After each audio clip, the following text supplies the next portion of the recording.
Yo, what's up mga padi and madi? Good news po tayo ngayong sasabihin and good news and bad news na nangyari po sa ating page. May po pala si Papa Bags and Mama Sally, ang couple vlogger po ng Bicol, here in Libmanan.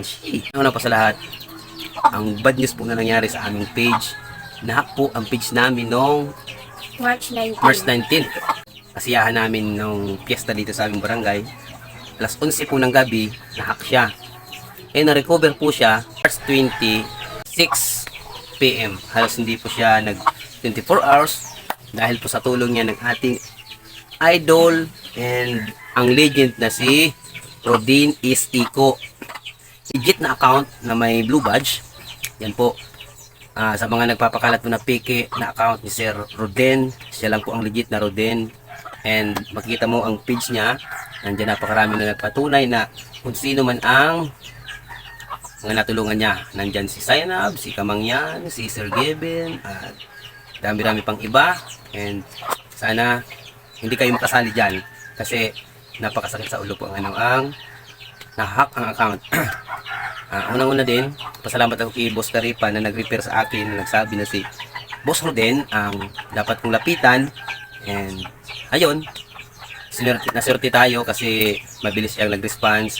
And ayun, nabawi niya. Hindi lang pala account ko ang na-hack. Hindi lang page. Kahit yung payout namin, may natago-tago na rin kami doong hirap na konti. Nabawi niya. And sa tulong ni Sir Idol Boss Legend.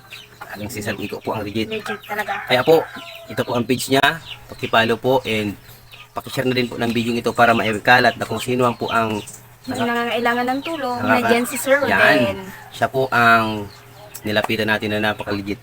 And sana po, ganito po, para po maiwasan nyo na ma-hack ang inyong account, huwag po tayong mag-click ng mga link na yan kung ano-ano na mga nagsabi na sample po ganito, yan, nasa screen, na may mga ganon-ganon, mga link na kalokohan na ang profile pic mo daw may kaso, huwag po tayong maniwala dyan ha. And isa pa palang na-experience ko, kaya na-hack ang aking account, huwag tayong mag-a-add or mag-a-accept ng mga taga-ibang bansa na mga nag-request friend kasi doon ang ginagawa nila ngayon. Hindi ko sinasabi na yun pero yun ang napansin ko kasi nung time na nahack ako and yun ang na-accept ko na friend request na nagtugma doon sa And isa pa, lagi kayong magpapalit ng password ng yung Google account and Facebook account and lagi yung i-check na baka hindi na kayo ang nasa payout nyo or hindi na kayo ang admin ng yung account.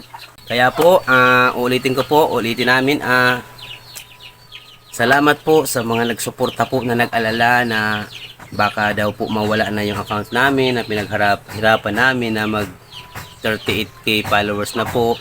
Salamat din po sa mga nag-pray na sana makabalik yung aming page. At ito na nga, nakabalik na. Salamat po sa inyo. And lalo na po sa mga solid nating Followers, mga padiko and mga kumare namin dyan. Kaya walang ibang pinasasalamatan namin kundi si Sir Roden. Salamat Sir Roden. Dahil sa iyo nakabalik sa amin ang aming pinakamamahal na page. Kaya po, Boss Roden, kaya po kami ay nagpapasalamat ng solid talaga, legit ka. Basta po, paalala po sa lahat kung sino man po ang main problema, tawagan lang si Boss Roden and wala nang patumpik-tumpik pa. Tutulungan kayo niyan. Boss Roden, salamat. Henyo.